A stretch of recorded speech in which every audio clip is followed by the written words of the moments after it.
Wondering how school students can learn AI at such an early age? You will be surprised. The software platforms that we use hides the complexity of artificial intelligence and machine learning, but lets kids use drag and drop blocks to do projects like facial recognition, human mood detection, celebrity detection, etc. In our Level 1 AI course, we use these simple projects to open the world of AI to students.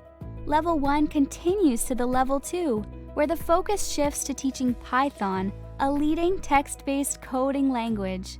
The final part of the course uses Python-based artificial intelligence projects and exposes students to some real projects with AI programming, ethical issues involved in artificial intelligence, etc.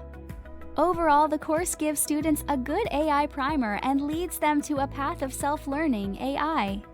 Artificial intelligence is changing our world, silently but radically. It is estimated that 65% of children today will pursue careers that don't even exist yet, and AI will be the front and center of those careers.